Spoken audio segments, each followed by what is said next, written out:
नमस्कार दोस्तों, मैं ऋषि अमो क्लास में आपका स्वागत अभिनंदन करता हूं।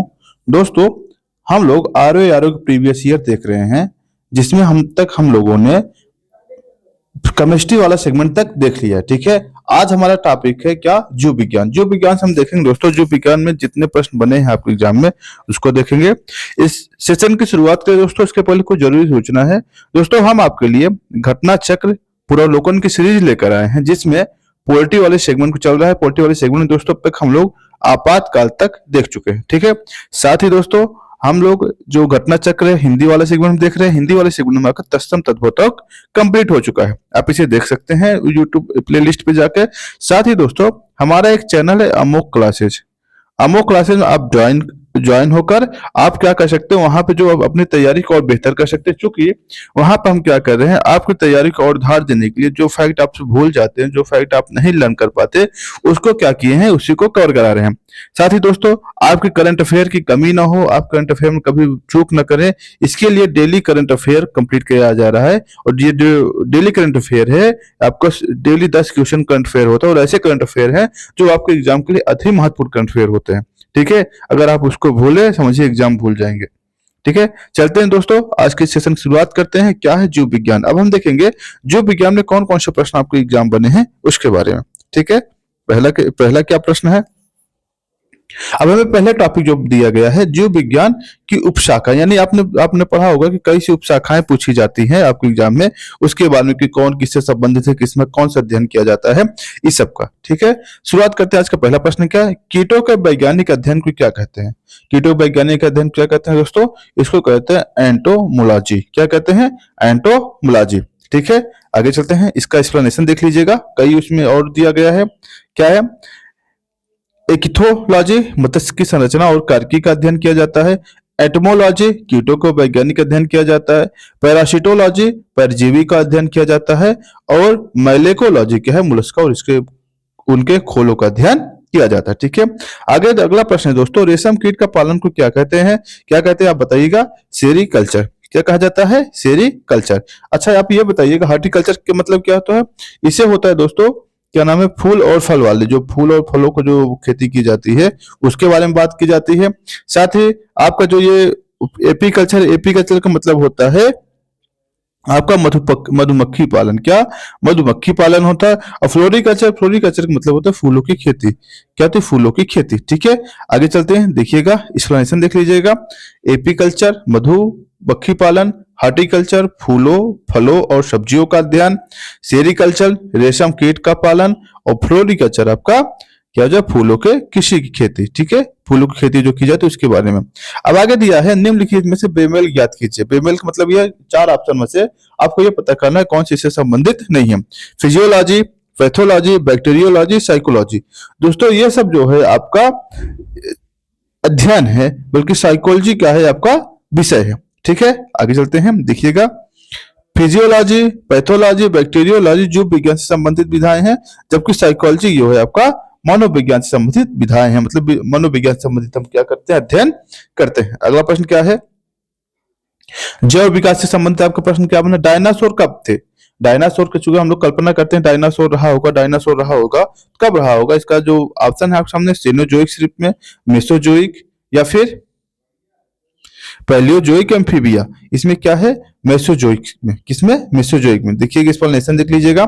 डायनासोर विशालकाय सरीसृप थे जो मध्यजीवी या मेसोजोइक काल में थे। ठीक है, मध्यजीवी महाकल्प में 3 कल्पों, ट्रायसिक कल्प, जुरैसिक कल्प और क्रिटेशियस कल्प में बांटा गया है। क्रिटेशियस में डायनासोर पुष्पी पादप स्तनियों का विकास होता है, और किंतु अंतिम चरण में उत्तरी महाद्वीप को जोड़ने के गोंडवाना महाद्वीप के पृथक होने से पृथ्वी पर उल्का पिंड गिरने से डायनासोर सहित अन्य जो प्रजातियां थी, लगभग 76% प्रजातियों क्या हो गया, विलुप्त हो गई। ठीक है, आगे चलते हैं।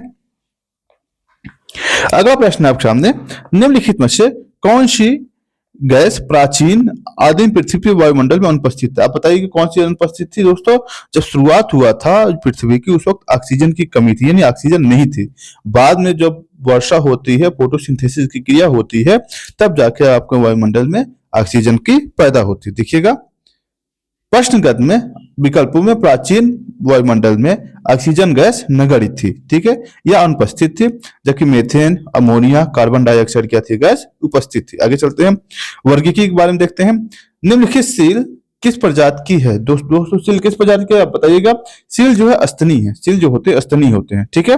आगे चलते हैं, सील या फोका एक स्तनी जंतु है जो गण कार्निवोरा के अंतर्गत आते थे, ठीक है। आगे चलते हैं, जंतु ये मांसाहारी होते हैं, शिकार करने के लिए इनमें नुकीले कैनाइन, आपने देखा होगा बड़े बड़े ऐसे दांत पाए जाते हैं सिल्क को जो पाए होते हैं, ठीक है।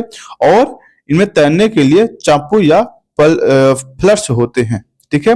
आगे चलते हैं, आगे है आपके सामने प्रश्न है क्या, निम्नलिखित में से कौन सा कीट नहीं है? आपके पास क्या है, खटमल है, मकड़ी है, मच्छर है और घरेलू मक्खी है। अब दोस्तों जो मकड़ी होती है, मकड़ी कीट के अंतर्गत नहीं आती, ध्यान देना, मकड़ी जो है कभी भी कीट के अंतर्गत नहीं आती, बल्कि ये किसके अंतर्गत आती है, क्या नाम है इसका, क्लास एरेनिडा के अंतर्गत आती है, ठीक है। आगे देखिएगा, मकड़ी वर्ग इरेनिडा के अंतक्रम में इरेनी एक जंतु है जो उदर के भाग में उदर क्या ग्रंथि स्थित होती है, ठीक है।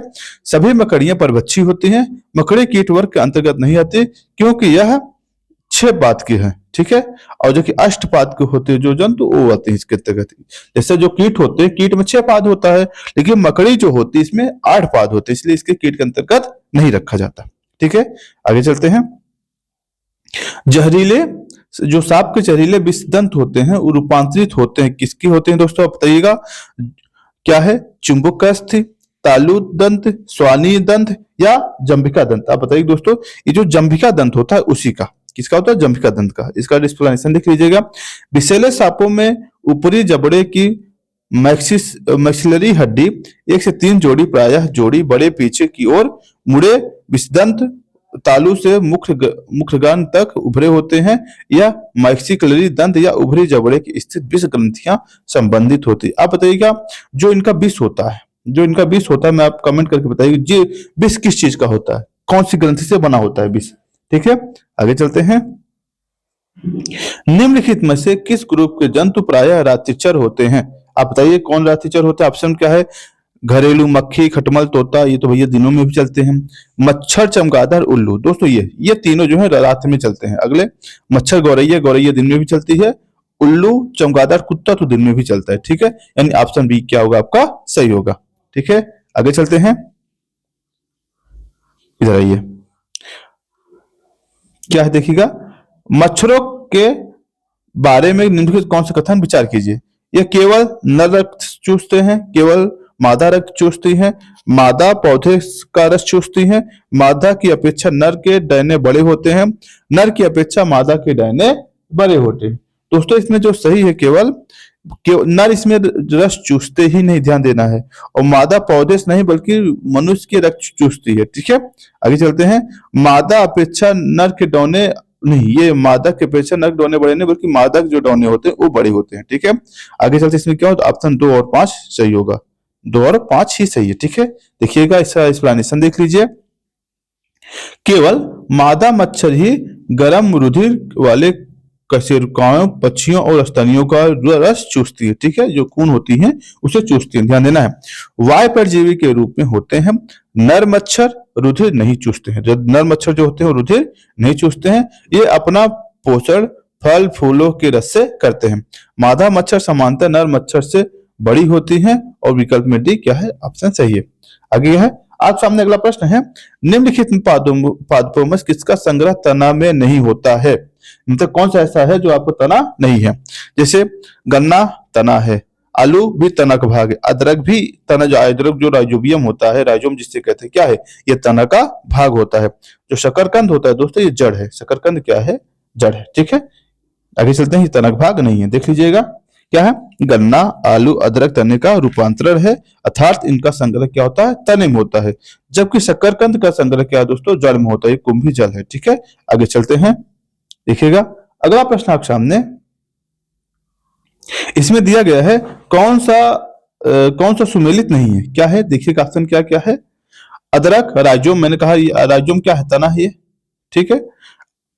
केसर दोस्तों वर्तिका से प्राप्त होगा, वर्तिका, वर्तिका आप जानते हैं, वर्तिका जो फूल के एकदम ऊपरी वाला हिस्सा होता है उसे वर्तिका कहा जाता है, वहां से केसर प्राप्त होता है। ठीक है। अफीम, अफीम की डूडी, डूडी मतलब जो फल होता है, फल के काट के यहाँ से जो दूध निकाला जाता है उससे क्या होता है, यफ का आपका अफीम तैयार किया जाता है। ठीक है। उसका सन, सन मतलब जिसे हम परसन कहते हैं, वो भी कहाँ से होता है, तना से ही प्राप्त किया जाता है। ठीक है। आगे चलते हैं। आप लोग सनई सुना होगा, सनई जो होते हैं यहीं से संबंधित होते हैं। ठीक है। आगे चलते हैं। केसर एक मसाला है जिसे पौधे के पुष्पीय वर्तिका या स्टाइल से या वर्तिकाग्र से प्राप्त किया जाता है। ठीक है, ध्यान देना है। जो केसर होता है, बार बार आपसे पूछा गया प्रश्न है, आखिर केसर कहाँ से प्राप्त होता है, तो क्या होगा, वर्तिकाग्र से प्राप्त किया जाता है। ठीक है। इस पौधे का वनस्पति नाम क्रोकस सेटावाइस है, जो इरिडेस कुल के अंतर्गत आता है। यह एक पुष्पीय बहुवर्षीय पौधा है। केसर का स्वाद तीखा होता है और इसमें सैफनाल और पिक्रोसिन नामक रसायन मिला होता है। इसका उपयोग औषधि और भोज्य पदार्थों के स्वादिष्ट और सुनहरा बनाने के लिए किया जाता है। ठीक है। आगे चलते हैं। अगला प्रश्न आपके सामने, निम्न में से आलू का कौन सा भाग खाने में के योग्य होता है? कौन होता है दोस्तों? तना। तना जो होता है, तना ही क्या होता है, आलू खाया जाता है। दोस्तों हम लोग जो प्रीवियस ईयर चर्चा कर रहे हैं, ये आपके लिए इतना इंपॉर्टेंट है, अगर आपने इसको पढ़ लिया, मान चलिए आपका सिलेक्शन का 50% काम पूरा हो गया। क्योंकि प्रीवियस ईयर ही एक ऐसा सेगमेंट होता है जिससे आप अपने आप को मोटिवेट कर सकते हैं, अपने आप को अपने तैयारी की दिशा दे सकते हैं और अपने आप को आकलन कर सकते हैं। ठीक है। इसलिए प्रीवियस ईयर जरूर देखें, प्रीवियस ईयर जरूर पढ़ें। एग्जाम से पहले कम से कम 3 से 4 बार प्रीवियस ईयर पढ़ना जरूरी है। ठीक है। कई बार आपको डायरेक्टली प्रश्न मिल जाएंगे, डायरेक्टली प्रश्न नहीं भी मिलते हैं, आपके कितना माइंडसेट क्लियर हो जाएगा हमें पढ़ना क्या है। ठीक है। आगे चलते हैं। कुनैनन मलेरिया के इलाज में प्रयोग की जाती है। सिंकोना पादप से किस भाग से निकाली जाती है? दोस्तों इस छाल से, जो छाल होता है सिंकोना पेड़ का, उसी छाल से क्या होता है, कुनैनन प्राप्त किया जाता है। ठीक है। आगे चलते हैं। एक्सप्लेनेशन देख लीजिएगा। कुनैनन मलेरिया के उपचार के लिए एक प्रमुख औषधि है जिसे सिंकोना नामक पौधे की छाल से प्राप्त किया जाता है। यह पौधा एक आवृत बीजी पादप है। जो कुनैनन एक प्राकृतिक श्वेत क्रिस्टलीय एल्कलॉइड है जिसका स्वाद तीखा होता है और इसका उपयोग क्या करता है, जोड़ों के दर्द फ्रियान के रूप में किया जाता है। आगे चलते हैं। आगे अगला प्रश्न कोरोना संबंधित है। क्या है? कोरोना रोगियों के उपचार के लिए उपयुक्त हाइड्रोक्सिन क्लोरोक्विन दवा निम्नलिखित किस पौधे से प्राप्त की छाल है? दोस्तों इसमें किसका था? सिंकोना का। किसका था? सिंकोना का होता है। ठीक है। अश्वगंधा, मलेरिया या फिर आपके सामने क्या है, सिंकोना या एलोवेरा, क्या होगा इसका आंसर? सिंकोना होना चाहिए। देखिए एक्सप्लेनेशन क्या है। कुनैनन नामक एल्केलाइड सिंकोना के पौधे की छाल से तैयार की जाती है जो कि मलेरिया के रोग के लिए उपचार के उपयोगी है, किंतु क्लोरोक्विनिन नामक कृत्रिम औषधि प्राकृतिक उत्पाद प्रतिस्थापित किया गया है क्योंकि इसका उपयोग मलेरिया के उपचार के लिए किया जाता है। ठीक है। आगे चलते हैं। अफीम प्राप्त किया जाता है, अभी जस्ट हमने कहा था अफीम कहाँ से प्राप्त किया जाता है। अफीम दोस्तों जो उसके फल होते हैं, फल में उसमें मतलब क्या धार लगा दिया जाता है, काट दिया जाता है, उसमें जो दूध निकलता है उसी दूध से क्या करता है, अफीम को सुखाकर, मतलब उसी दूध को सुखाकर अफीम प्राप्त किया जाता है। यानी किससे प्राप्त किया जाता है? जो अफीम होता है, मान लीजिए अफीम है, अफीम में कांटा लगा दिया इससे जो दूध निकलेगा उसी को सुखाकर अफीम प्राप्त की जाती है। ठीक है। ट्राई करिएगा, फायदा मिलेगा। ठीक है। चलते हैं। अफीम पौधे के दूध लैक्टेस को सुखाकर बनाया गया पदार्थ है। अफीम का दूध निकालने के लिए उसके कच्चे अपक्व फल एक चीरा लगाया जाता है जिससे वह दूध निकलने लगता है, जो निकलकर सूख जाता है। ठीक है। आगे चलते हैं। अगला है दोस्तों क्या है, मैंने कहा इसका दूध चीरा लगा कर क्या किया जाएगा, दूध निकाला जाएगा, उसी दूध को सुखाकर क्या किया जाता है, आपका ये प्राप्त किया जाता है अफीम। ठीक है। अगला प्रश्न है आपका जैव उर्वरक। जैव उर्वरक से प्रश्न क्या है? एजोला। एजोला एक दोस्तों जलीय फर्न होता है। क्या होता है? जलीय फर्न होता है। ठीक है। क्या होता है? ये जलीय फर्न होता है। देखिएगा, नीलहरी शैवाल एजोला का एक सहचारी है और इसे साथ में मिलाने से अच्छी उर्वरता प्राप्त होती है। नीलहरी शैवाल एक प्रकार का अति सूक्ष्म प्रोबैक्टीरिया शैवाल होते हैं, जबकि एजोला एक जलीय फर्न है। ठीक है। जो कि आपसे पूछा है कई बार, ब्लू ग्रीन एल्गी प्रश्न पूछा गया कि ब्लू ग्रीन एल्गी क्या काम होता है। दरअसल ये जो जहां होते हैं दोस्तों, वहां नाइट्रोजन की मात्रा बहुत अधिक हो जाती है। ठीक है। इसीलिए इसका प्रयोग किया जाता है। धान के खेत वगैरह में क्या होते हैं, ब्लू ग्रीन एल्गी ही होते हैं, जिससे धान की उत्पादकता बहुत ज्यादा बढ़ जाती है। ठीक है। आगे चलते हैं। इसकी पत्तियों की पृष्ठीय सतह पाई जाने वाली गुरुकाई में रहने वाले जीवाणु एनाबीना एजोली की मदद से नाइट्रोजन की स्थिरीकरण करता है। यानी जो ध्यान देना है, जो नीले हरे सवाल होते हैं, ये क्या काम है इनका? इनका काम है मिट्टी में नाइट्रोजन की मात्रा का वृद्धि करना। अगर नाइट्रोजन की मात्रा वृद्धि होगी तो क्या होगा? इससे क्या पौधों में नाइट्रोजन अधिक मिलेगा। जब नाइट्रोजन अधिक मिलेगा तो क्या करेंगे? अपने आप को अच्छे ज्यादा डेवलप कर पाएंगे। ठीक है, अगला प्रश्न क्या आपके लिए, देखिएगा। जलीय फन जैव उर्वरक के रूप में प्रयुक्त किया जाता है। अभी जस्ट हम लोगों को देखते एजोला, एजोला का इसका यहाँ प्रयोग किया जाता है। ठीक है, अगर दोस्तों अगला हमारा प्रश्न है कोशिका संबंधित कैसे प्रश्न बने हैं आपके एग्जाम में, उसको देखते हैं। ठीक है, देखिएगा पहला प्रश्न आपके सामने, निम्नलिखित में से किस कोशिकांग को कोशिका का पावर हाउस कहा जाता है? किसको कहा जाता है दोस्तों? माइटोकॉन्ड्रिया। किसको कहा जाता है?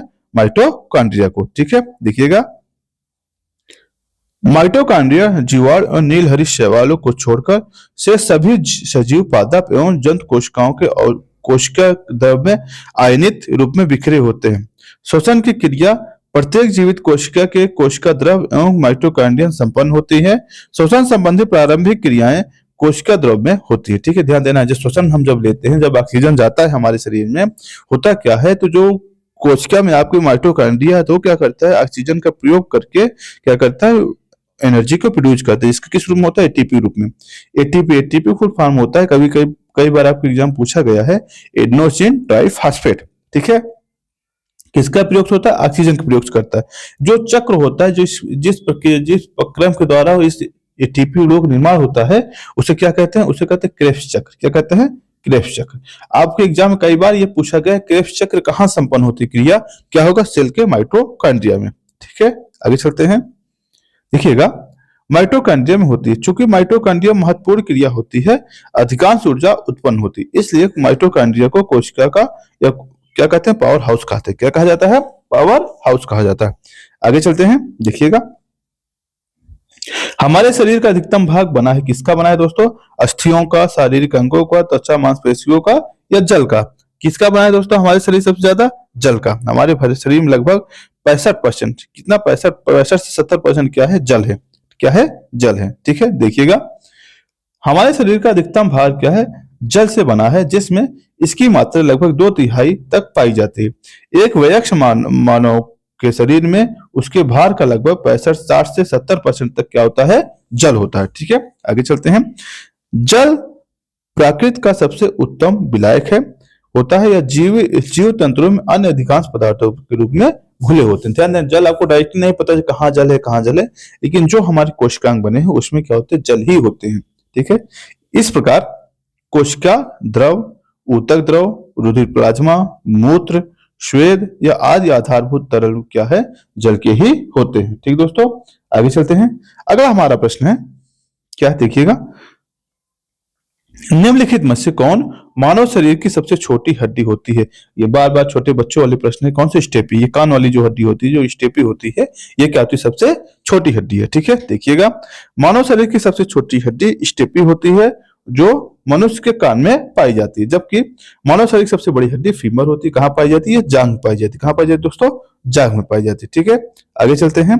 अगला प्रश्न आपके सामने, शल्य क्रिया अर्थोप्लास्टिक क्या होती है? आप बताइए कि जो अर्थोप्लास्टिक आपने सुना होगा, आजकल बहुत ज्यादा काम किया जाता है इसके बारे में, कहाँ कहाँ किया, मतलब कि बहुत ज्यादा, मतलब इतना ध्यान दीजिएगा, इसका लोग इन दिनों इतना प्रचलन बढ़ गया है कि कुछ कहने को नहीं। ठीक है, इससे क्या कहते हैं? इसमें आपके साथ ओपन हार्ट सर्जरी, गुर्दे का प्रत्यारोपण, कूल्हे के जोड़ों का प्रतिस्थापन या रुधिर का आदान, इसका कूल्हे के जोड़ों का प्रतिस्थापन होता है इसके तहत। ठीक है, शल्य क्रिया जिसे ऑपरेशन कहते हैं में अर्थोप्लास्टिक मतलब अर्थराइटिक कूल्हे के जोड़ों का प्रतिस्थापन, जो कूल्हा होता है आपका, उसके जोड़ क्या करते हैं? हटाकर दूसरे जब जोड़ लगाते हैं उसे क्या कहते हैं? अर्थोप्लास्टिक कहा जाता है। ठीक है, अर्थोप्लास्टिक शब्द का अर्थ जोड़े के निर्माण से है। किसका मतलब से? जोड़ के निर्माण से। ठीक है, अर्थोप्लास्टिक का उद्देश्य दर्द से छुटकारा दिलाना, चलने की क्षमता को ठीक करना और मांसपेशियों की शक्ति को सुधार करना है। ठीक है, आगे चलते हैं। अर्थराइटिस या अन्य कारणों से निष्क्रिय हो चुके जोड़े को प्रतिस्थापन या पुनः संयोजन के लिए शल्य क्रिया किया जाता है। आगे अगला प्रश्न है आपके, निम्नलिखित में से कौन हमारे शरीर का सबसे सुदृढ़ भाग है? बताइएगा।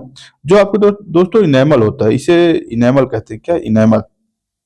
इनेमल जो होता है, जो हमारे दांतों के ऊपर सफेद कलर पाया जाता है, ये क्या होता है, हमारे शरीर के सबसे कठोर भाग है। ठीक है, हमारे शरीर का सबसे दृढ़ भाग क्या होता है, दंतवलक या इनेमल होता है, जो दांत के शिखर यानी जो एकदम ऊपरी पार्ट होता है, क्राउन पर अत्यधिक कठोर सफेद सा चमकीला भाग होता है। वरना क्या होता है, हम लोग जितना ब्रश घिसते हैं ना, घंटों को कुछ लोग होता है आधा आधा ले ये बरस पड़े हैं, खरौचा मारने पड़े हैं मुंह में, और इतना खरौचा मार देते हैं कि क्या कहने के लिए। लेकिन ये जितना कठोर भाग है बेचारा, कुछ नहीं होता इसमें।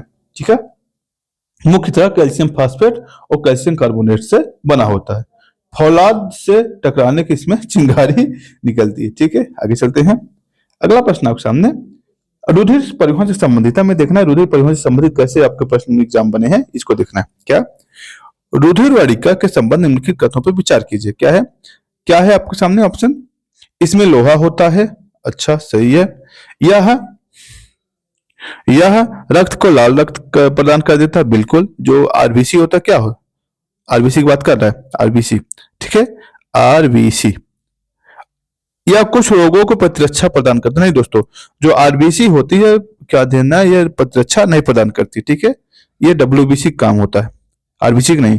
ये ऑक्सीजन को वाहक होती है, बिल्कुल। ये यानी 1 2 4 ऑप्शन कहां पे है, ऑप्शन सी में आपका सही है। देखिएगा, और रुधिरार कुल रुधिर का लगभग 45% भाग होता है। शेष 55% भाग क्या होता है दोस्तों, प्लाज्मा होती है। ठीक है, रुधिरार के 3 प्रमुख होते हैं, एक लाल रुधिरार होता है, श्वेत रुधिरार होता है और प्लेटलेट होते हैं, 3 भाग होते हैं। और इसमें ध्यान देना, रुधिरार का 90% भाग जो होता है लाल कणिकाएं होते हैं, जिससे हम आरबीसी कहते हैं। यानी जो हमारे प्लेटलेट्स हो, मतलब जो आपके क्या कहते हैं उसको, ब्लड के जो रुधिरार होते हैं, वो क्या होता है, उसके 90% क्या है, आपका रुधिर होता है। और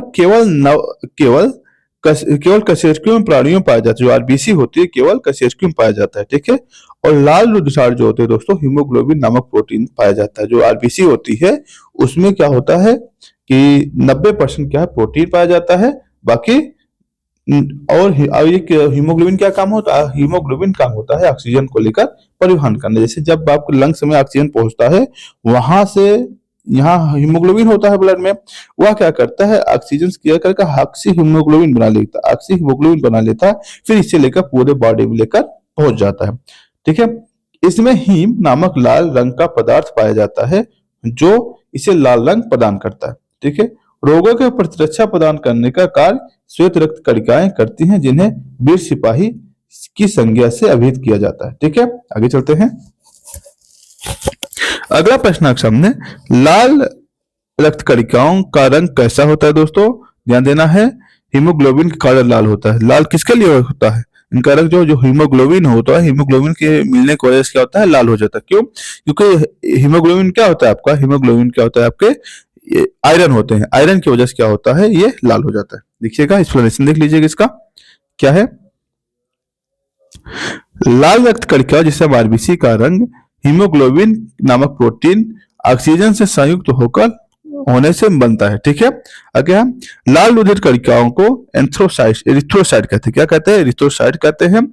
और जो सिर्फ कशेरुकियों के रुधिर में होते हैं, जो एरिथ्रोसाइट्स होते हैं, केवल कशेरुकी जो प्राणी हैं, कशेरुकी मतलब ये होते हैं जो वर्टिब्रेट्स प्राणी, जिससे कशेरुदंड जिन पर जीवोम होता है, उसमें ही क्या होती है, आरबीसी होती है। ठीक है, मनुष्य में केंद्रक विहीन तथा इसका औसतन कितना, 54 लाख तथा पुरुषों में 54 लाख और महिलाओं में 48 लाख प्रति क्यूबिक मिलीमीटर होता है, इनकी संख्या होती है आरबीसी की।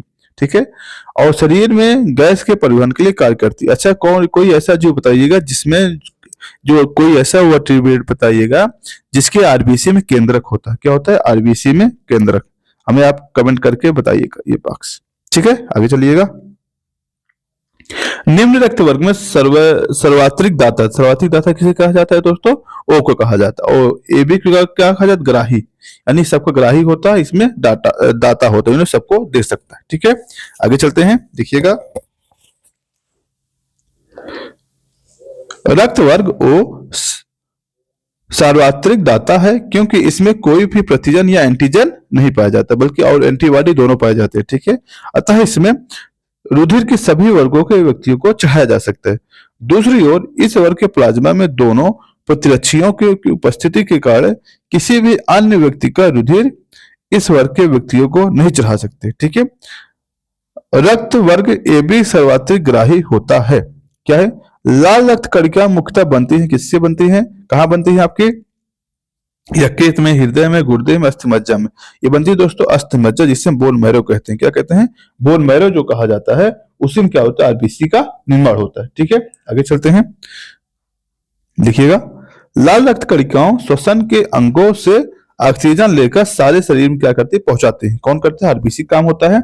लाल रक्त कणिकाओं अस्थि मज्जा में विकसित होते हैं और मनुष्य के शरीर में लगभग 120 दिन तक प्रसारित होती रहती है। ठीक है, तिल्ली या प्लीहा पुरानी रक्त कणिकाओं को नष्ट करने का कार्य करती है। ठीक है, आगे चलते हैं। यानी ध्यान देना है,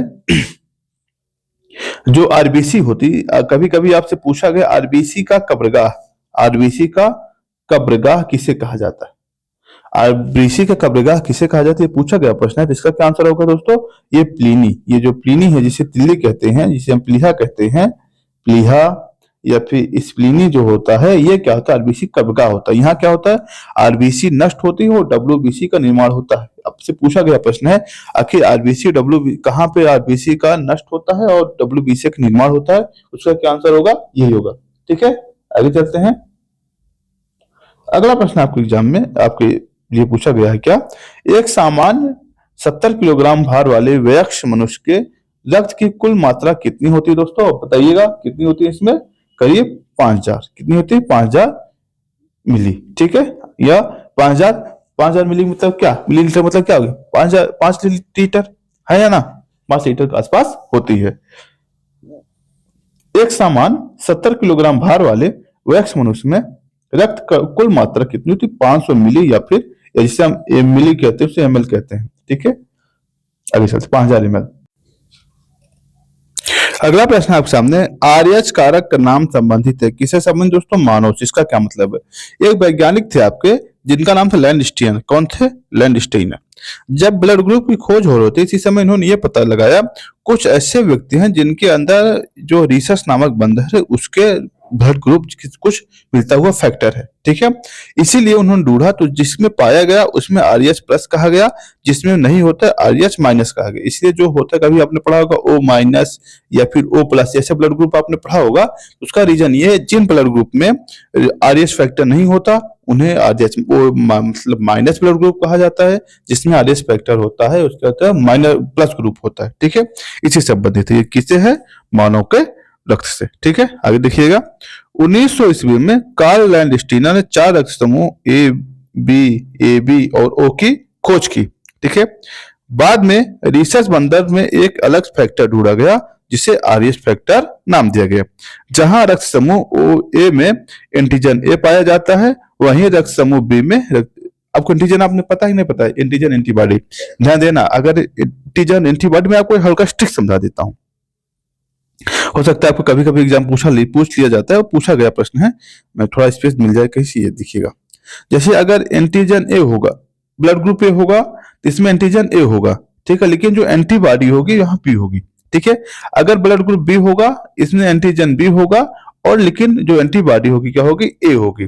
अगर मान लीजिए ब्लड ग्रुप ए बी है, तो क्या होगा? एंटीजन ए और बी दोनों होगा, लेकिन एंटीबॉडी कोई नहीं होगी। ठीक है, अगर ब्लड ग्रुप ओ है, तो ओम क्या होगा? ओम क्या होता है कि इसमें एंटीजन कोई नहीं होता और एंटीबॉडी दोनों होता। कौन होता? ए और बी दोनों होता। इसीलिए कहा जाता है कि जो आपके पास अगर सेम एंटीजन हो गए, एंटीजन और एंटीबॉडी अगर सेम हो गया, तो ब्लड क्लॉटिंग की समस्या होती है, ब्लड जम जाएगा। इसलिए जब चढ़ाया जाता है किसी व्यक्ति, ये देखा जाता है किसमें कौन सा ब्लड ग्रुप है। इसीलिए जो ब्लड ग्रुप ए बी है, ब्लड ग्रुप ए बी जो है आपका सबको नहीं दे सकता। क्यों नहीं दे सकता? क्योंकि इसमें एंटीबॉडी नहीं होता और एंटीजन ए बी दोनों होते हैं। अगर ए को दिया तो भी बेचारा खत्म, बी को दिया तो भी बेचारा खत्म। इसलिए ए बी किसी को दे नहीं सकता। ओ क्या कर सकता? ओ सभी दे सकता। क्यों? क्योंकि इसके ब्लड में एंटीजन नहीं होता, पहली चीज।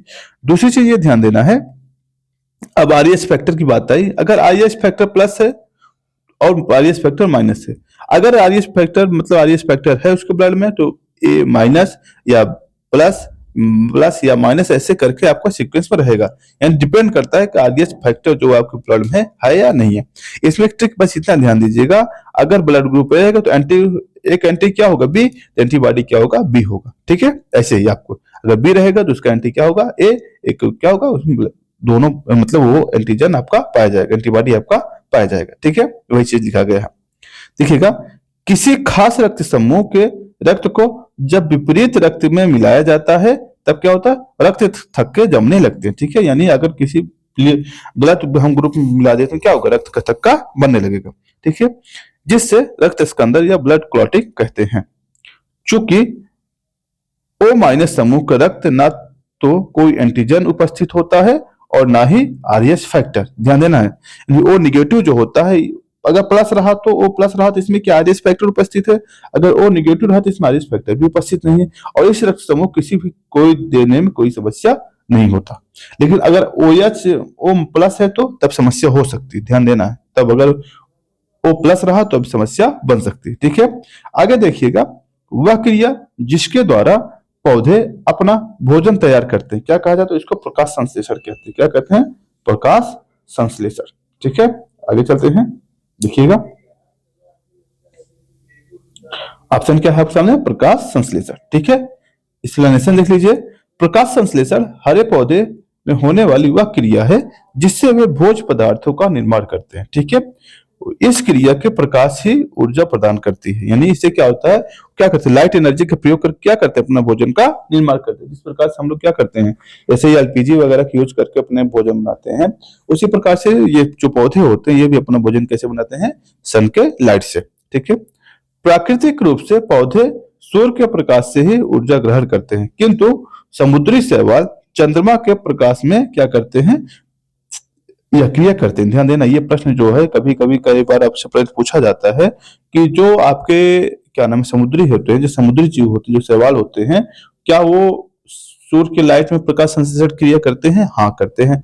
चंद्रमा की लाइट में करते हैं कि नहीं करते हैं, ये लोग कंफ्यूज हो जाते हैं। सूर्य वाला पता होता है, इसलिए ध्यान देना, चंद्रमा की जब लाइट होती है इसमें भी करते हैं। ठीक है, आगे चलते हैं, देखिएगा अगला प्रश्न आपके सामने, ऑक्सीजन जो प्रकाश संश्लेषण से उत्पन्न होती है कब होती है, जल से, कार्बन डाइऑक्साइड से, क्लोरोफिल से या फिर फास्फोरस से। अब बताइए किसका होती है दोस्तों, ये जल से होता है। कब से होता है, जल से। क्यों, जल कहां से मिल जाता है, जो जैसे मान लीजिए प्लांट है, ठीक है, ये प्लांट है, अब इसका जड़ है, क्या करेगा, जब फोटोसिंथेसिस क्रिया होगी यहां से क्या लेगा, वाटर लेगा, ये वाटर ऊपर गया, अब यहां से क्या आया, सनलाइट आ गई। जब सनलाइट आई, लीस्ट में सनलाइट और वाटर जब दोनों क्रिया होती है तो वही दोनों की मदद से क्या ऑक्सीजन की क्रिएट होता है। ठीक है, आगे चलते हैं। पौधे प्रकाश संश्लेषण की क्रिया से निकलने वाली समस्त ऑक्सीजन जल से प्राप्त होती है। ठीक है, आगे चलते हैं। अगला प्रश्न आपके सामने, प्रकाश संश्लेषण की प्रक्रिया के लिए निम्नलिखित किसकी उपस्थिति आवश्यक नहीं है दोस्तों, किसकी उपस्थिति, सूर्य के प्रकाश जरूरी है, जल का जरूरी है, कार्बन डाइऑक्साइड जरूरी है, ऑक्सीजन की जरूरत नहीं होती। क्यों, क्योंकि ऑक्सीजन उत्पाद है उसका, प्रकाश संश्लेषण जो उत्पाद होता है ऑक्सीजन होता है, इसलिए इसकी आवश्यकता नहीं है। ठीक है, आगे चलते हैं, देख लीजिएगा इसका। प्रकाश संश्लेषण की क्रिया में पौधे अपने हरे रंग वाले अंगों जैसे पत्ती द्वारा सूर्य के प्रकाश की उपस्थिति में वायु से कार्बन डाइऑक्साइड, भूमि से जल को लेकर जटिल पदार्थ जैसे कार्बोहाइड्रेट्स का निर्माण करते हैं और ऑक्सीजन गैस बाहर निकालते हैं। ठीक है, आगे चलते हैं। अगला प्रश्न आपके सामने, प्रकाश संश्लेषण में कौन सा प्रकाश सबसे अधिक प्रभावशाली हो दोस्तों, जिसकी तरंग दैर्घ्य सबसे अधिक होगी, क्या होगा, वही प्रकाश का सबसे अधिक प्रभावशाली होती। किसकी तरंग दैर्घ्य सबसे ज्यादा होती है, लाल की, लाल तरंग दैर्घ्य सबसे ज्यादा होती है, इसलिए क्या सबसे अधिक प्रभावशाली क्या होती है, लाल रंग होता है। ठीक है, आगे चलते हैं, देखिएगा प्रकाश संश्लेषण पर प्रकाश का प्रभाव तीन प्रकार से होता है। पहला है यह प्रखरता, प्रकाश की प्रकार और उसके अंतराल पर तीनों पर प्रभावित होता है। ठीक है, दुर्बल प्रखरता के प्रकाश के संभवतः पररंध्रों के न खुलने और गैसीय विसरण बहुत धीमी होती है। अगर मान लीजिए दुर्बल प्रकाश के प्रखर है, मतलब उसकी लाइटिंग धीमी है, तो क्या होगा, उसके जो स्टोमेटा होते हैं प्लांट लिप्स के स्टोमेटा नहीं खुले। स्टोमेटा आप जानते होंगे ना, जो लिप्स के ऊपर छोटे छोटे छेद होते हैं उसे स्टोमेटा कहा जाता है, वो नहीं खुलेगा। ठीक है, होने का प्रकाश संश्लेषण की क्रिया नहीं होती। जैसे जैसे प्रकाश की तीव्रता बढ़ती है वैसे प्रकाश संश्लेषण क्रिया आरंभ हो जाती है। ठीक है, और विभिन्न तरंगदैर्ध्य के प्रभाव संबंध में अधिकतम तरंग प्रकाश संश्लेषण तो लाल रंग में होती है। क्यों? क्योंकि जो लाल रंग होता है दोस्तों, इसका तरंगदैर्ध्य सबसे अधिक होता है। ठीक है, द्वितीय अधिकतम नीले रंग की होती है, किसमें इसका तरंगदैर्ध्य कितना है? 475 होता है। हालांकि पर्ण हरित लाल प्रकाश की अपेक्षा नीले प्रकाश की अधिक अवशोषित होती है। यानी जो आपके क्लोरोफिल्स होते हैं, क्लोरोफिल्स क्या होते हैं? नीले प्रकाश में अधिक अवशोषित होती है। ठीक है, आगे चलते हैं, देखिएगा अगला प्रश्न आपके सामने विटामिन से संबंधित है। अब देखिए विटामिन से संबंधित आपके एग्जाम कैसे कैसे प्रश्न बने इसको देखते हैं। ठीक है, क्या है पहला प्रश्न है आपके सामने, जल में घुलनशील विटामिन है। जल में घुलनशील जो विटामिन दोस्तों देखिएगा, विटामिन दो प्रकार के होते हैं। विटामिन दो प्रकार को मैं समझा दे रहा हूं, दो प्रकार के। वो एक होता है जल में घुलनशील, दूसरा होता है वसा में घुलनशील। ठीक है, जल में घुलनशील जो होता है बी और सी होता है। जी जो बी और सी, बी के सभी कॉम्प्लेक्स आ जाएगा और सी होते हैं। और वसा में ए डी ई के, ये जो विटामिन होते हैं ये आपके क्या है? ये आपके वसा में घुलनशील है। ठीक है, इस प्रकार इसको ऑप्शन में देखा जाए तो बी और सी दोनों ऑप्शन इसमें सही हो जाएगा। ठीक है, देखते हैं क्या हो जाएगा, बी और सी। जल में घुलन विटामिन ए डी ई के क्या है? वसा में घुलनशील है, जबकि विटामिन बी समूह तथा सी किसमें है? जल में घुलनशील है। ठीक है दोस्तों, आगे चलते हैं, देखिएगा अगला प्रश्न यहां से, विटामिन सी का ताजा स्रोत क्या है दोस्तों? कच्चे ताजे फल, दूध या फिर घी या दालें। दोस्तों जो कच्चे ताजे फल होते हैं उसमें क्या होता है? विटामिन सी की मात्रा अच्छी खासी होती है। ठीक है, इसीलिए इसका नाम क्या होता है? विटामिन सी का साइट्रस नाम होता है। खट्टे फलों में इसकी मात्रा अधिक पाई जाती है। ठीक है, आगे चलते हैं, देखिएगा क्या है, दूध में मुख्य रूप से vitamin A, vitamin B12, vitamin D तथा विटामिन के उपस्थित होते हैं। ठीक है, दालों में मुख्यतः प्रोटीन की प्रचुरता की मात्रा होती है, घी में वसा की प्रचुरता होती है, विटामिन सी खट्टे फलों में पाया जाता है। ठीक है, प्रोटीन वगैरह कहाँ पाया जाता है? आपके दाल वगैरह में ज्यादा पाया जाता है। आगे चलते हैं, अगला प्रश्न है, विटामिन सी का सर्वाधिक प्रचुर स्रोत क्या है दोस्तों? आपका जो खट्टा होगा, खट्टा इसमें क्या है? आलू, गन्ना, चुकंदर, संतरा। संतरा खट्टा होता है इसलिए विटामिन सी इसी में पाया जाएगा। ठीक है, आगे चलते हैं, विटामिन सी जो होता है लौह अवशोषक होता है। अगर पूछ लिया जाए कौन सा तत्व लौह अवशोषक होता है तो उसका क्या आंसर होगा? Vitamin C. यह खट्टे फलों, आंवला, संतरा आदि की प्रचुर मात्रा में पाया जाता है। ठीक है, किसके अवशोषक में विटामिन सी मदद करता है? लोहे के, कैल्शियम के, आयोडीन के, सोडियम के। अब बताइएगा, लोहे के। लोहे का अवशोषक क्या होता है? विटामिन सी बहुत ही मददगार होता है। ठीक है, अगला प्रश्न है, निम्नलिखित यौगिक के किस समूह को सहायक आहार कारक माना जाता है? ध्यान, जो विटामिन होते हैं दोस्तों, विटामिन की आपके जो शरीर में उपापचय की क्रिया होती है इसमें बहुत ही महत्वपूर्ण रोल होता है। इसलिए क्या होता है? ये आपके शरीर के लिए बहुत ही लाभदायक होती है। ठीक है, आगे चलते हैं, विटामिन सी, इसका ऑप्शन क्या होगा? विटामिन। देखिएगा, विटामिन एक ऐसा यौगिक है जो सहायक आहार कारक भी है। ठीक है, इस विचार को स्पष्ट करने के पहले वैज्ञानिक फ्रेडरिक गैलोल्ड ने हॉकिंस ने दिया था। ठीक है, आगे चलते हैं, अगला प्रश्न है, यहां से देखिएगा, यहां से आइएगा, नेक्स्ट प्रश्न है जो विटामिन से संबंधित है। इस प्रश्न आप देखिएगा ध्यान से, इसमें आप कौन सा सुमेलित नहीं इसके बारे में पूछा है। इधर कुछ विटामिन का नाम दे रखा है, इधर उससे संबंधित होने वाले रोग दे रखा है। ठीक है, अगर आप ध्यान से देखिए इस प्रश्न को, नियासिन पिलाग्रा बिल्कुल होता है। ठीक है, थायमिन बेरी, इसमें क्या होता है? B1 जिसे कहते हैं, बेरी बेरी बिल्कुल होता है। विटामिन डी से सूखा रोग ये भी होता है। विटामिन डी आपने सुना होगा। विटामिन के से बांधापन नहीं होता दोस्तों, बल्कि विटामिन ई से होता है। किससे होती है? विटामिन ई से। ठीक है, इसी ऑप्शन के आपके कमी है। अच्छा, विटामिन के कमी से क्या होता है? इससे रक्त में थक्का नहीं जमता। क्या होता है? रक्त में थक्का नहीं जमता। ठीक है, आगे चलते हैं, देखिएगा, विटामिन के की कमी से रक्त में थक्का बनने की समस्या होती है, जबकि अन्य विकल्प क्या है आपका? सही। ये बंध्या किसमें होता है? विटामिन ई की कमी से। ठीक है, आगे चलते हैं, देखिएगा, आगे फिर से ऐसे आपके सामने प्रश्न है, कौन सा सुमेलित नहीं है? पूछा क्या है? ऑप्शन क्या है सामने? विटामिन ए रतौधी बिल्कुल सही है, विटामिन B3 पिलाग्रा बिल्कुल सही है आपका, विटामिन डी वर्धानता नहीं दोस्तों, विटामिन डी की सभी इस कमी से सूखा रोग या जिसके हम क्या कहते हैं ऑस्टियोफ्रोसिस कहते हैं, ये रोग हो सकता है। फोलिक एसिड जिसे हम विटामिन बी 7 कहते हैं, उसकी कमी से होता है। ठीक है, आगे चलते हैं। जिससे रक्त अल्पता होता है शरीर में, यानी ऑप्शन क्या होगा आपका, ऑप्शन सी आपका गलत है। वर्धानता जो ये जो तो अनुवांशिक रोग होता है। कैसे? अनुवांशिक रोग। ठीक है, अगर माता पिता को है, खासकर माता इसकी वाहक होती है, अगर माता को वर्धानता रोग है तो बच्चे को भी होगा। ठीक है, आगे चलते हैं, देखिएगा। वर्धानता एक यक्ष लिंग संलग्न वंशानुगत रोग है। वंशानुगत रोग मैंने कहा ना, अगर माता को है तो बेटे बच्चों में भी जाएगा। यह विटामिन डी की कमी से नहीं होता। विटामिन डी की कमी से होने वाला रोग कौन सा? रिकेट्स, जिसे हम सूखा रोग कहते हैं, या ऑस्टियोमलेशिया या ऑस्टियोफ्रोसिस भी इसे कहते हैं। ठीक है, विटामिन ए की कमी से रतौंधी रोग होता है, जबकि विटामिन बी3 की कमी से नियासिन या विटामिन की कमी से पीपी कहते हैं। ठीक है, इसकी कमी से पिलाग्रा अर्थात चर्म दाह रोग होता है, जबकि फोलिक एसिड की कमी से क्या है दोस्तों? रक्त अल्पता की हो जाता है। क्या हो जाता है? रक्त अल्पता हो जाता है। रक्त अल्पता मतलब शरीर में रक्त की कमी हो जाती है। ठीक है, अगला प्रश्न आपके सामने, कौन सा सुमेलित नहीं? फिर से वही विटामिन से संबंधित प्रश्न है। क्या विटामिन डी सुखंडी? बिल्कुल सही है। विटामिन सी मसूड़े में खून आना, ये भी सही है। विटामिन ए गठिया, गठिया नहीं होता दोस्तों, विटामिन ए की कमी से क्या होती है? रतौंधी होती है। क्या होती है? रतौंधी। ठीक है, गठौती जो है, फिर से विटामिन बी1 बेरी बेरी। ठीक है, ये ऑप्शन सी क्या है आपका? गलत है। ठीक, आगे चलती है। विटामिन ए की कमी से रतौंधी नामक और आंखों की बीमारी होती है, जबकि विटामिन डी कमी से सुगंधी रोग होता है। ठीक है, अभी जस्ट हम लोग ऊपर देखे थे। आगे चलिएगा। आगे आपको सुमेलित करना है कौन सा विटामिन है और किससे कौन सा रोग, मतलब कौन सा स्रोत है। आपको विटामिन और स्रोत आपके बारे में दोगे। विटामिन के दोस्तों एक अल्फा अल्फा घास होती है, उसमें पाया जाता है, यानी ए में 4। विटामिन डी किसमें पाया जाता है दोस्तों? विटामिन डी जो होता है कार्ड या यकृत तेल, ये सब में पाया जाता है। ठीक है, विटामिन ई किसमें पाया जाता है?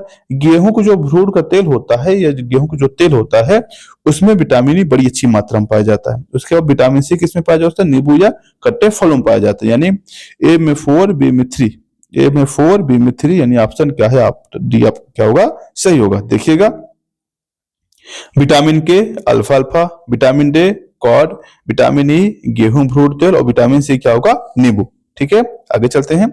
अगला प्रश्न आपके सामने, रतौंधी की निम्नलिखित कमी के कारण होता है। किसकी कमी से होता है दोस्तों? Vitamin A. अभी जस्ट है, किसकी कमी से होता है? Vitamin A. विटामिन ए की कमी से क्या होता है? आपका रतौंधी रोग होता है। और देख लीजिएगा, विटामिन बी1 की कमी से क्या होता है? Beriberi. इसकी कमी से क्या होता है? आपका मसूड़े फटना वगैरह की समस्या होती है। विटामिन ए की कमी से क्या होता है? बांध्यापन या फिर जनन क्षमता में कमी। क्या होता है इसमें? जनन क्षमता में कमी। ठीक है, इसमें क्या होता है? आपका मसूड़ों को खून आना, मसूड़ों में खून आना। इसमें क्या कमी? तो बेरी बेरी। क्या क्या नाम है इसका? Berry berry. बेरी बेरी क्यों होता है? जो हम पालिश वाला चावल खाते हैं उसकी समस्या से होता है। ठीक है, आगे देखिएगा। रतौंधी जिसे हम नाइट ब्लाइंडनेस कहते हैं, मनुष्यों में होने वाला एक प्रमुख रोग है, जो शरीर के विटामिन ए की कमी के कारण होता है। ठीक है, विटामिन ए का प्रमुख कार्य क्या है? दृष्टता, रंगाओं या रेडियोप्सिन संश्लेषण में भाग लेता है, जिसका प्रमुख स्रोत हरी सब्जियां, गाजर और यकृत, मछली तेल आदि है। ठीक है, आगे चलते हैं। चलते दोस्तों नेक्स्ट पेज पे क्या है आपका? देखिएगा, अगला प्रश्न आपके सामने, निम्नलिखित में कौन सा विटामिन स्वप्न के पर्याप्त अवधि तक याद रखने में सहायक होता है? यानी कौन सा ऐसा विटामिन है जिससे हम स्वप्न को याद रखने में सहायक होता है? उसका नाम क्या? Vitamin B6. क्या नाम है उसका? Vitamin B6. ठीक है, आगे चलिएगा। एक अध्ययन में इस बात का प्रमाण मिले हैं कि विटामिन बी6 नियत सेवन देखे से स्वप्नों को पर्याप्त अवधि तक याद रखने में सहायता मिलती है। ठीक है, अब भैया स्वप्न को भी याद रखने में अब क्या मिलेगी? विटामिन चाहिए उसके लिए। अब लोगों के पास यही विटामिन कमी, करें क्या? ठीक, देखिएगा। खैर, निम्नलिखित विटामिन कौन सा शरीर के भंडारित नहीं होता? ध्यान दें, विटामिन सी दोस्तों इसका भंडार शरीर में नहीं होता। क्यों? क्योंकि ये जल में घुलनशील है। जितना आवश्यकता है उतना आप लीजिए, उसके बाद क्या होगा? शरीर से बाहर हो जाएगा। ठीक है, आगे चलते हैं। अगला प्रश्न आपके सामने, निम्नलिखित में से क्या आंत के जीवाणुओं द्वारा संश्लेषित होता है? क्या होता है बताइएगा? कौन सा ऐसा विटामिन है जो आंत के जीवाणुओं द्वारा संश्लेषित होता है दोस्तों? इसमें ऑप्शन दो सही होंगे। एक होता है B3, दूसरा होता है K। ये दोनों जो हैं, जो आंत के जीवाणु होते हैं, दोनों क्या किसके संश्लेषण करते हैं। ठीक है, आगे चलते हैं। मनुष्य के आंत के जीवाणुओं द्वारा विटामिन B12 और विटामिन के दोनों का क्या होता है, संश्लेषण होता है। आगे चलते हैं। सूची 1 सूची 2 को सुमेलित कीजिए तथा सूचियों के नीचे दिए गए कोड को सही उत्तर चुनिए।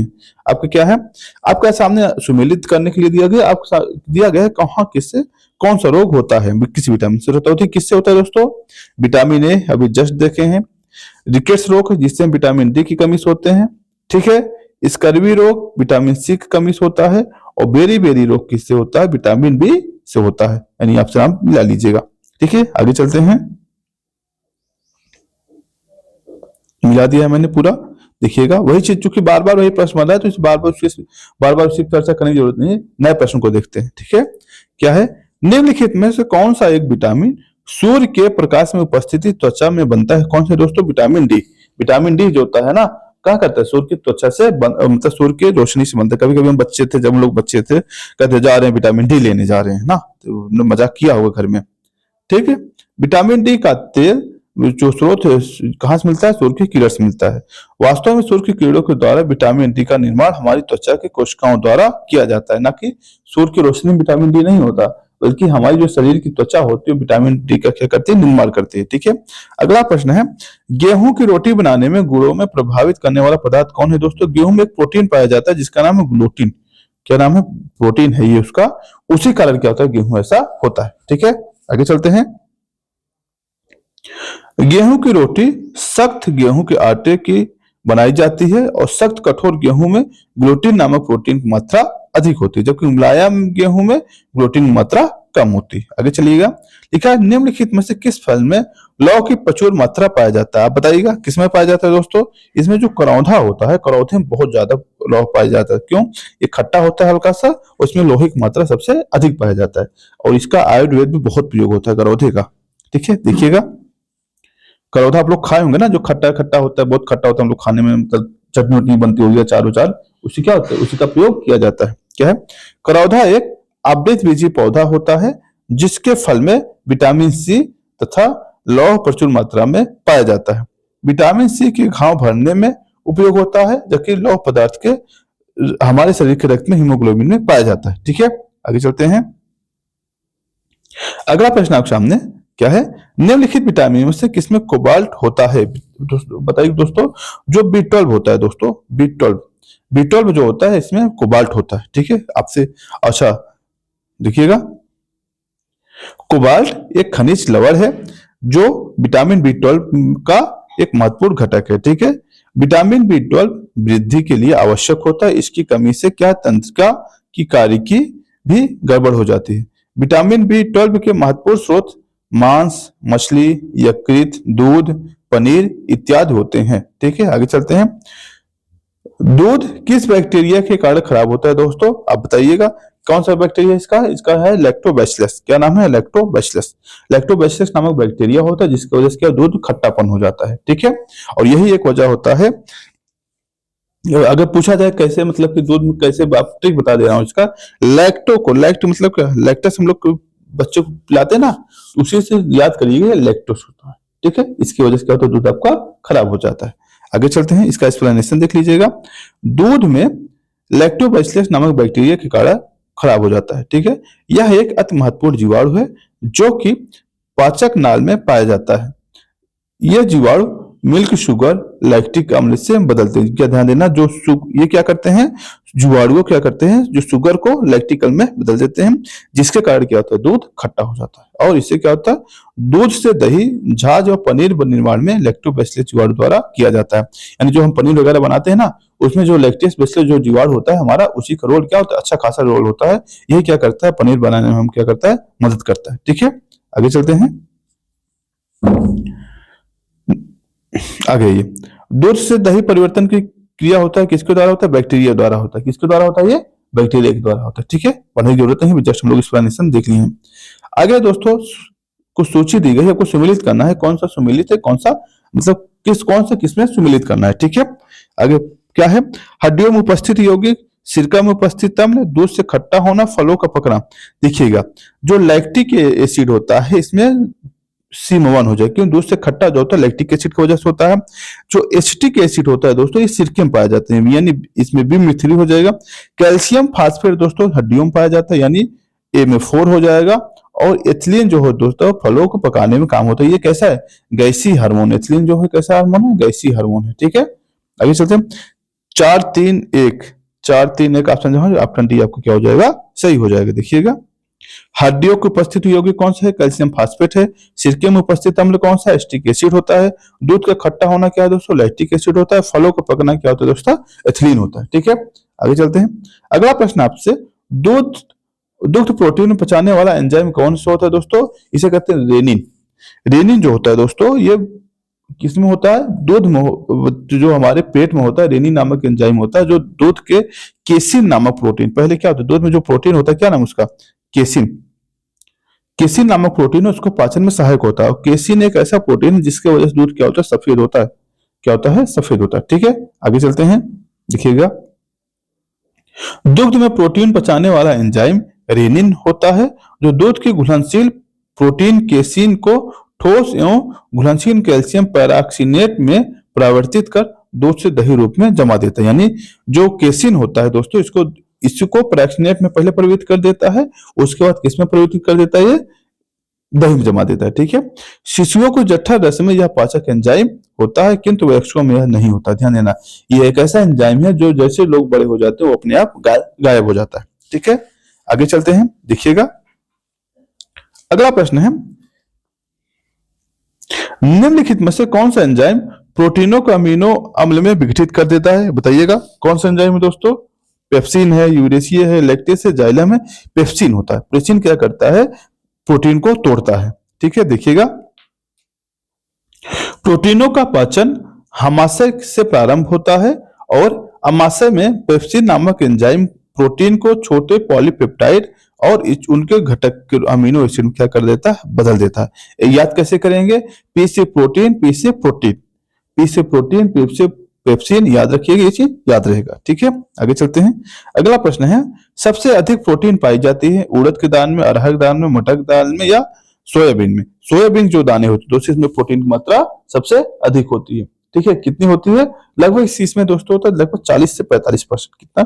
40 से 45% क्या होता है? इसमें प्रोटीन की मात्रा पाई जाती है। देखिएगा, प्रोटीन की सर्वाधिक मात्रा सोयाबीन में पाई जाती है। इसमें प्रोटीन की मात्रा लगभग 40% तक होती है। ठीक है, मुख्यतः दलहनी फसलों में तिलहनी एवं तिलहनी फसल है। जो सोयाबीन कैसा है? सोयाबीन को लोग तेल भी वगैरह भी यूज करते हैं, आपने देखा ही होगा। ठीक है, आगे क्या है? सोयाबीन से दूध तैयार किया जाता है और गाय के दूध से समकक्ष होता है। ठीक है, सोयाबीन दाने में लगभग 40% क्या होता है? प्रोटीन होता है। 20% क्या होता है? आपका वसा होता है। आगे चलते हैं। और मध्य प्रदेश सोयाबीन का सबसे बड़ा उत्पादक राज्य भी है।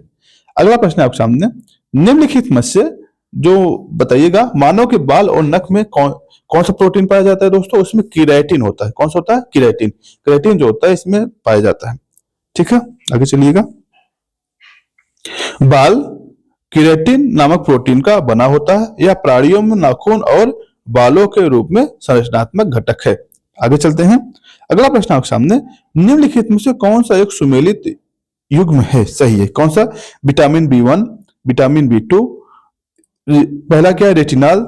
अब बताइए, रेटिनॉल गलत है। रेटिनॉल किसमें होता है? विटामिन ए में होता है। ठीक है, राइबोफ्लोविन B2 ये आपका ऑप्शन सही है। ठीक, आगे आइएगा। B6 niacin. नियासिन दोस्तों B6 नहीं होता बल्कि B3 में होता है। ठीक है, आगे चलते हैं। ये आपका ये भी गलत है। विटामिन सी कैल्सीफ्राम नहीं, कैल्सीफ्राम नहीं होता। विटामिन सी क्या होता है? ये गलत है आपके सामने। कैल्सीफ्राम किसका होता है? विटामिन डी का होता है। किसका होता है? कैल्सीफ्राम किसका होता है? विटामिन डी का होता है। देखिएगा, विटामिन B1 को थायमिन भी कहते हैं, लेकिन B2 को क्या कहते हैं? राइबोफ्लोविन। और विटामिन को B12 कहते हैं। ठीक है, साइनोकोबालामिन किसको कहते हैं? B12 को कहते हैं। और B6 को पाइरिडॉक्सिन कहते हैं। ठीक है, आगे चलते हैं।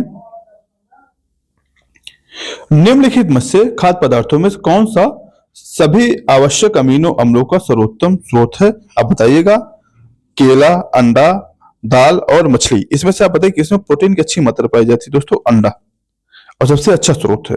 देखिएगा, प्रश्नगत विकल्प में अंडा सबसे अमीनो अम्ल से ध्यान दीजिए, प्रोटीन बांध ध्यान दीजिएगा। प्रोटीन आप कंफ्यूज मत होना, अमीनो अम्ल क्या होता है? अमीनो अम्ल किसको कहते हैं? प्रोटीन को कहते हैं। ठीक है, अंडा प्रोटीन का उत्कृष्ट स्रोत है जिसमें सभी आवश्यक अमीनो अम्ल पाए जाते हैं। ठीक है। मानव शरीर में अधिकतम मात्रा में पाए जाने वाला तत्व कौन सा होता है दोस्तों? लोहा, फास्फोरस, सोडियम और कैल्शियम। अब बताइए इसमें से क्या होगा? आपका इसमें क्या होता है? कैल्शियम। कैल्शियम चूंकि आपके शरीर में क्या होता है? हड्डियां से बनी होती हैं, इसलिए इसमें कैल्शियम की मात्रा अधिक होता है। ठीक है, देखिएगा, मानव शरीर में प्रधान रूप से 6 तत्व पाए जाते हैं जो ऑक्सीजन, कार्बन, हाइड्रोजन, नाइट्रोजन और कैल्शियम से बने होते हैं। ठीक है, फास्फेट वगैरह भी होता है, जिसमें 65% क्या होता है? ऑक्सीजन होता है, 18% क्या होता है आपका? कार्बन होता है, जबकि 10% क्या होता है? हाइड्रोजन होता है, 3% नाइट्रोजन होता है और 1.4% क्या होता है आपका? कैल्शियम होता है और 1.1% क्या होता है आपका? फास्फेट होता है, या जिसे हम फास्फोरस कहते हैं। ठीक है, अगला प्रश्न है आपका, निम्नलिखित में किसकी उपापचयी प्रक्रम में अधिकतम ऊर्जा उत्पादन होती है? दोस्तों किसमें होती है? वसा। वसा में क्या होती है? ऊर्जा की मात्रा अधिक होती है। ठीक है, आगे चलते हैं, देखिएगा, वसा के उपापचय प्रक्रिया में अधिकतम ऊर्जा मिलती है। 1 ग्राम वसा में ऑक्सीकरण के बाद 9.3 किलो कैलोरी ऊर्जा मुक्त होती है। एक वयस्क व्यक्ति को 20 से 30% ऊर्जा वसा से प्राप्त होनी चाहिए। ठीक है, अगला प्रश्न है, दोस्तों आज के लिए इतना ही। आगे मिलेंगे हम नेक्स्ट वीडियो में, बाकी इस प्रश्नों को देखेंगे। साथ ही दोस्तों, इसका पीडीएफ लेना चाहते हैं, इसका पीडीएफ हमारा चैनल है क्या? अमोघ क्लासेस। क्या है? अमोघ क्लासेज। वहां से जुड़ के आप इसके पीडीएफ को प्राप्त कर सकते हैं। साथ ही दोस्तों, हम आपको तैयारी की और अच्छा निखारने के लिए जो फैक्ट आप भूल जाते हैं, जो चीजें आप भूल जाते हैं, करंट अफेयर हर चीज कवर करा रहे हैं। आप वहां ज्वाइन हो लीजिए, उसका लिंक मैं डिस्क्रिप्शन बॉक्स में डाल दूंगा। आपके लिए बेहद ही फायदेमंद चैनल है। ठीक है, आज के लिए इतना ही, धन्यवाद।